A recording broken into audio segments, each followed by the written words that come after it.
Hello, I'm Carrie Dara, and thank you for joining us at Grow Cedar Valley for our webinar series.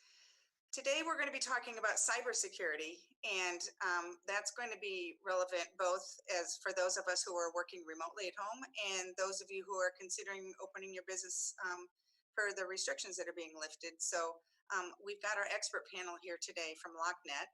I'd like to introduce them, and then we'll get down to some details. First, I'd like to introduce Jordan Shanks. And Jordan is with Locknet. He's the market manager for Iowa. We have Peter Kujawa, who's the president of E.O. Johnson Corporation, their council, which is the parent company for Locknet. And then we have Shannon Mayberry, who's the security manager. So very appropriate that we have Shannon on, especially as we're talking about cybersecurity. So like I said, there are many people that even though some businesses and storefronts and organizations may be opening up, hopefully slowly, that there will still be many that are working remotely. So there are lots of issues that we know that we can help our viewers with on going through any parts of this transition. And first of all, I'd like each of you to just kind of mention a little bit about what it is you're doing with respect to this issue. And I'll start with you, Jordan, if you would, please. Yeah, good morning. Like Carrie said, my name is Jordan Shanks, and I'm the market manager for Iowa.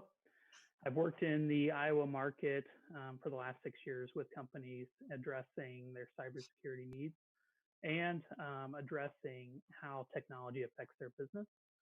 I think the most important thing at this point in time is bringing awareness to those issues. You can read on the news today about the spikes and things that are happening.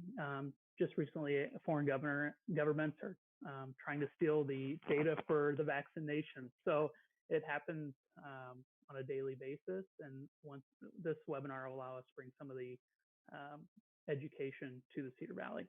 So. Right, absolutely. And Peter, why don't you share a few bit about your background too? Sure, thanks, Carrie.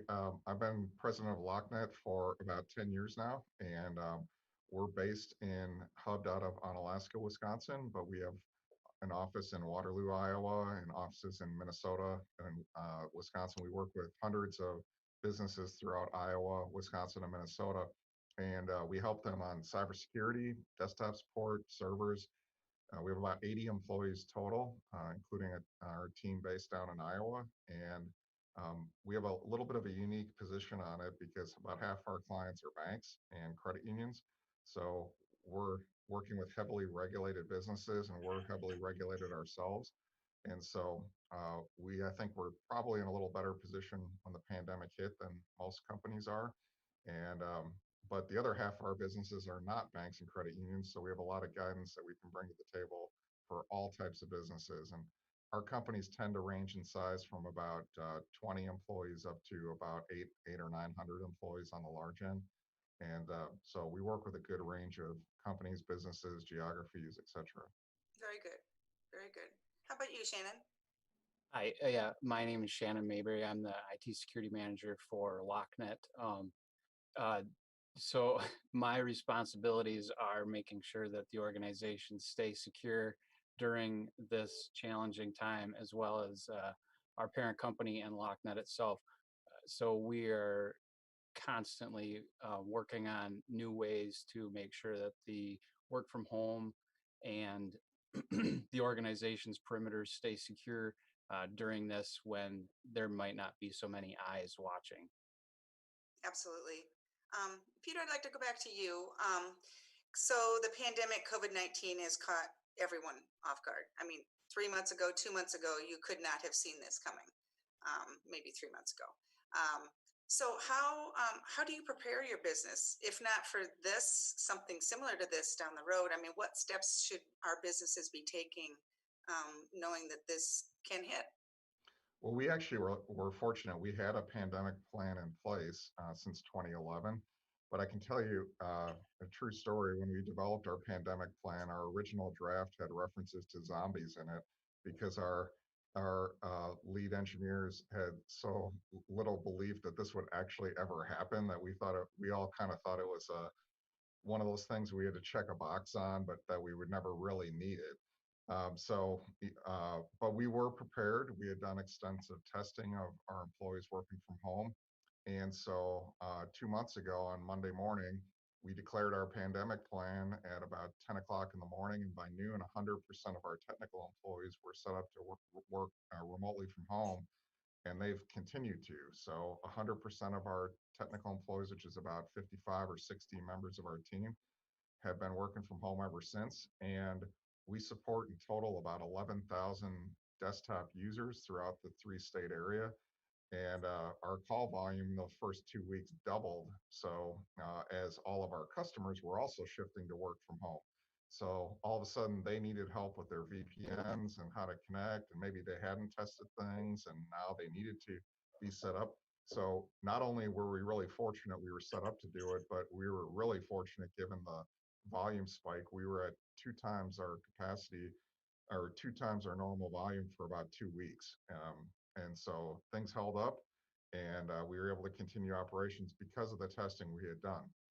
So my advice to every business out there today is you'll never get a better test than what we've all been operating under in the past 2 weeks. But what's really important is we may have a second wave later in the year or a year from now.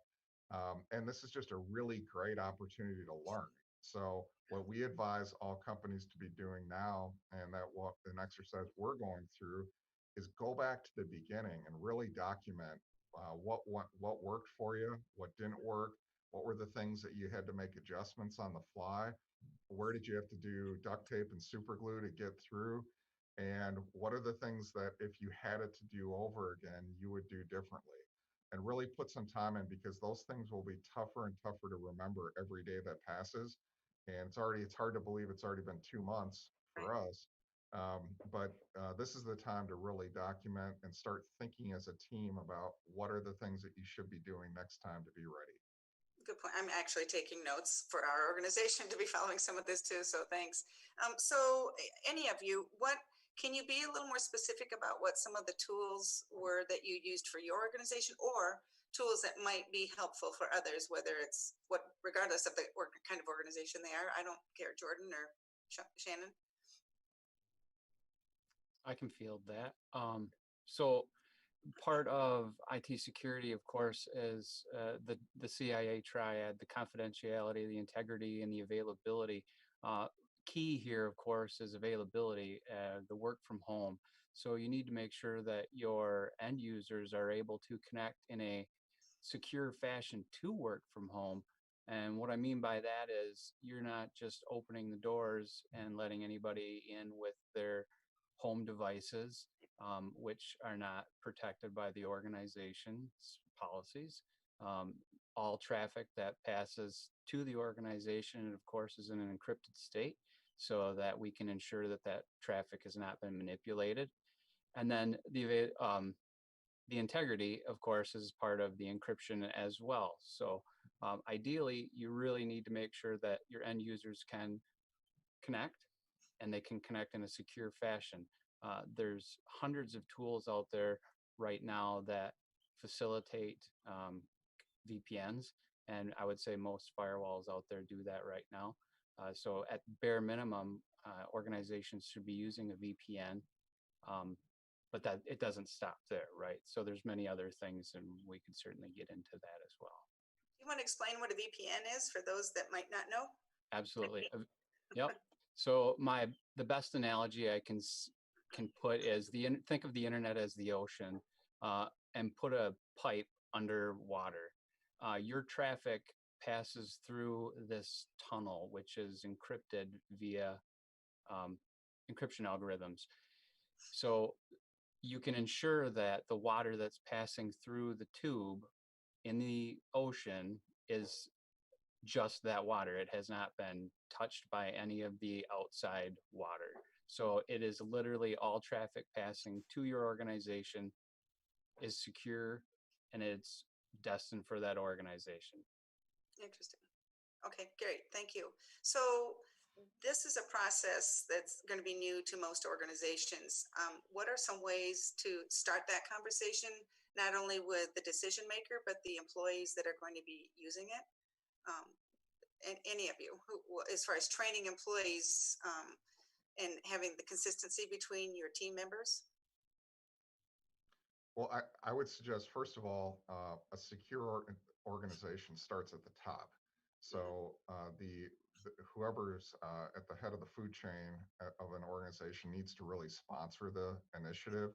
It's a significant organizational initiative. So there's budgeting involved. There's resources that need to be brought to the table from personnel standpoint. There's expertise that often needs to be brought into the organization, but it's really critical that it start with the president, CEO, owner, whoever's really at the head of the food chain. And so we tend to work with those individuals, sometimes with a CTO or a CIO, but making sure that we're looking at this really in a comprehensive way. So I would suggest to anybody who, if you're not sure that you have that expertise in house, generally that's a sign that you don't. Right. So you want to bring in somebody who does have that expertise to have those conversations, and they'll look at it really holistically across your organization and do it as early as possible. So we've been, the last couple of months, we've been instituting, a lot of organizations have needed help on their VPNs. Our customers already were all set up with secure VPN capabilities. It's just what we do. And we have very high standards in terms of cybersecurity, so we don't allow certain things to occur. When calls started coming in the first week that remote deployments were going on, we had a lot of customers asking to connect home PCs, as Shannon used as an example. And our policy was that we don't do that because that's terrible cybersecurity hygiene for an organization. But here's how you can do it, and let's help you find a way to set up a different machine that's going to be done in a secure fashion. Um, Another example that's been really, really on fire the last couple months has been multi-factor authentication.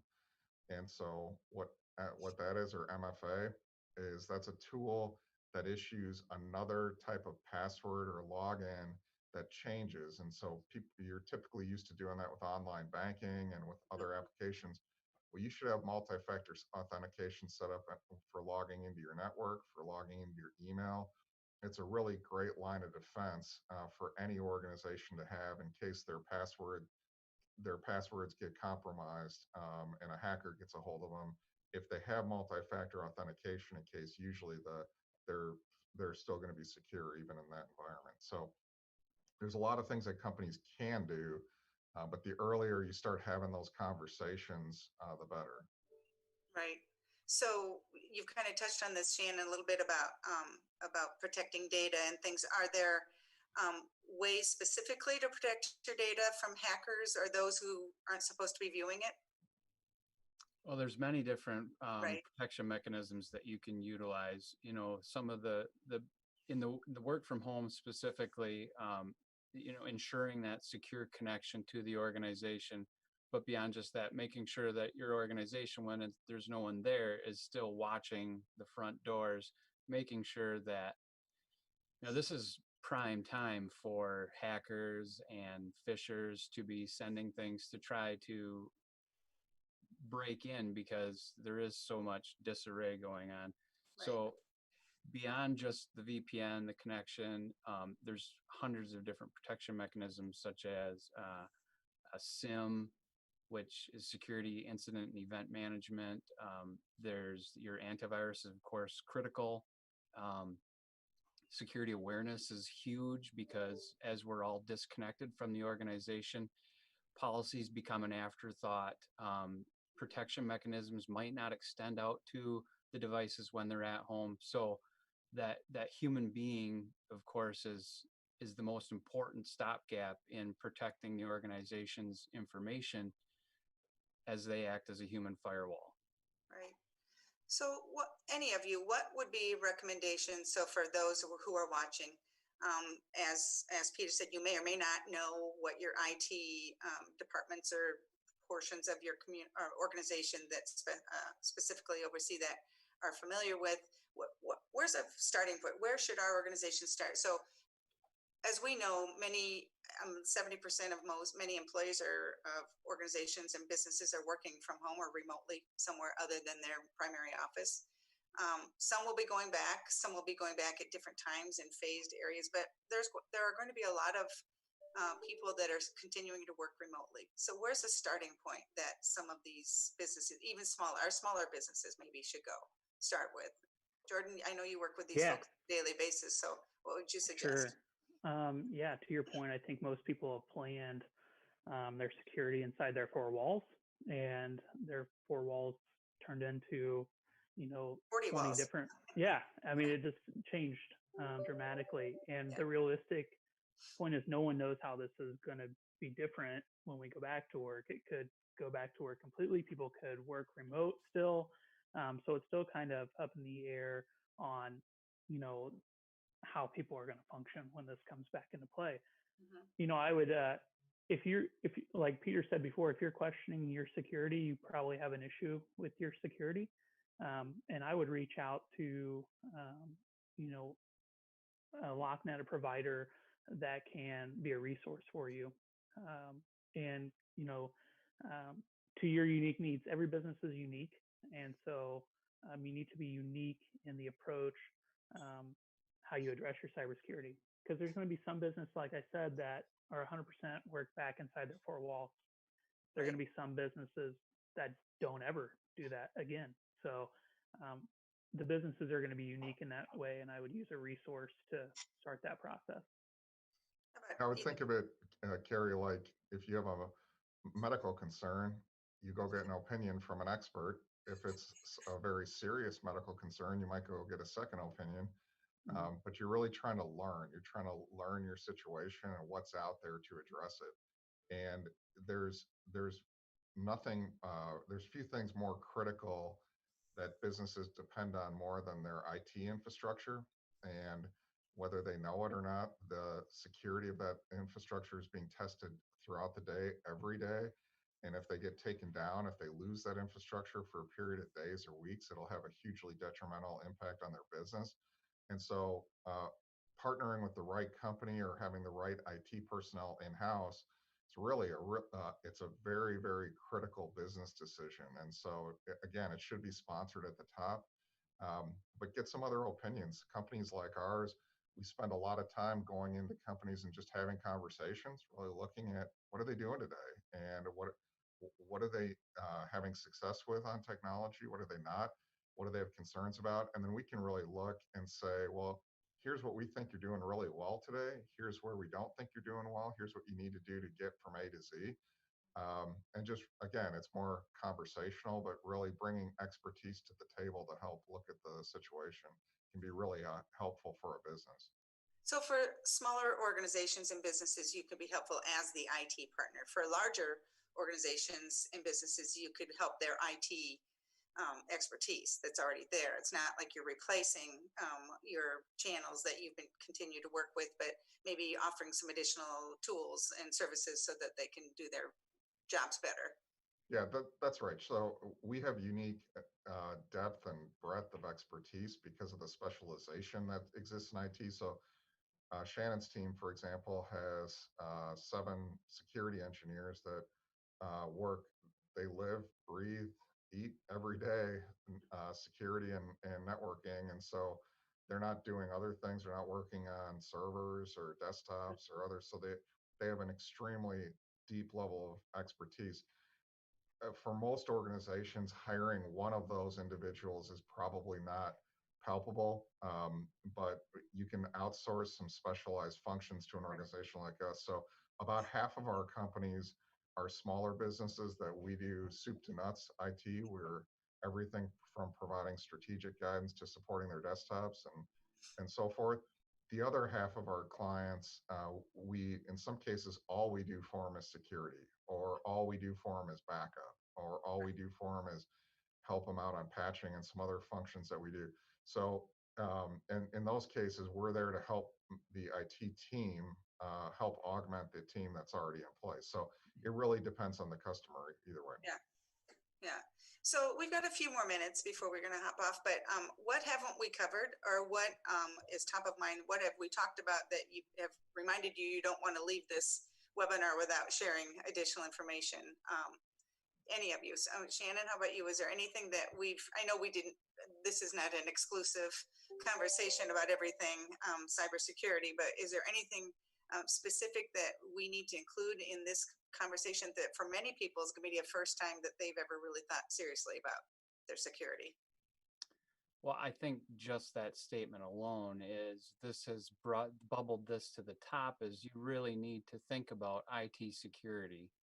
It should not be an afterthought. It should be top of mind at all times if you have data that needs to stay secure. So I think connectivity, availability, integrity of the data as it's moving to and fro from within your organization is paramount.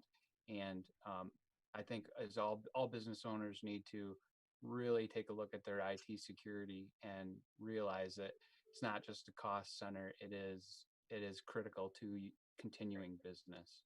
Absolutely. Okay, thank you. How about you, Jordan? Yeah, I would say, if we look at the whole realm of an IT provider and a security provider, the realistic thing is all IT providers fix computers and servers. I think it's really important that businesses start to look at the application and how the security portion protects their data as well as their client data. And unfortunately, the pandemic has, like Shannon said, brought some of that to light. So I think it's really important that people start to take a look at that as well from the, top down, as it's extremely important. Most businesses don't recover when they have a cyber attack. So especially a small business. So it's extremely important to start to put those plans in place so that, hopefully they're not the low-hanging fruit on, the unfortunate tree. So especially when you're having to survive other issues that you never planned on before. Correct. Like closing your doors for a month and a half. Yeah. Yeah, and I think it's important to note that this has been extremely high level. We're going to be diving into some future webinars into more in-depth conversations. So right. Follow us on LinkedIn and that sort of thing, so you can see those sort of announcements. So absolutely, very good. And how about you, Peter? I think I would leave you with out of sight is out of mind is not a good security practice. I think it feels for a lot of businesses right now because their employees are at home that maybe things are a little quieter on the cyber front. And the reality is attacks are up 400 to 600%. That hackers are taking advantage because this is a very obviously a very emotional time, and they're sending out a huge amount of phishing emails, and those emails are having a lot of success, and so they're amping it up. They're very topical, and so your employee education is really critical now as much as ever. So while your employees are at home, make sure they're getting a proper education. We can help. That's something that we provide online, and so just don't wait. I would tell any business out there that, like you said, Carrie, that they're trying to survive. They're focused on a lot of other things, but don't lose sight of this because while you're not looking, the hackers are. They're really, really ramping it up, and we're seeing it in our footprint in Iowa and Wisconsin, Minnesota. We're seeing these attacks really increase. So don't be a victim. Right. It's not only an emotional time, but an unprepared time. I mean, who would have ever thought that this was the type of threat that we'd have to be paying so much of our attention to? So appreciate considerably all of your input. This is not only what else.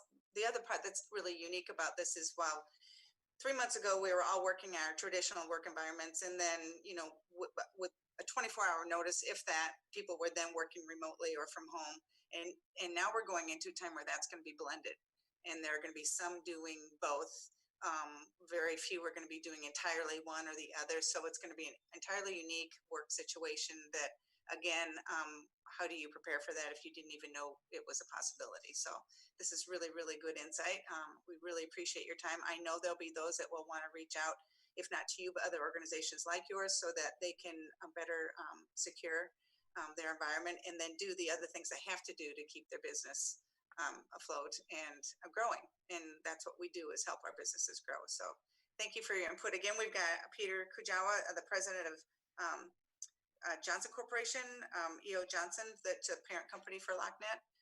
Jordan Shanks. I'm president of Locknet. E.O. Johnson's our parent company. I got to point that out because my boss is president of E.O. Johnson. Okay. Sorry about that. And I told you I would mess it up sometime, if not at the beginning, at the end. So I was good to my word, but thank you. And then we have Jordan Shanks, who's the market manager for Iowa for Locknet, and then Shannon Mayberry, who's the security manager for Locknet.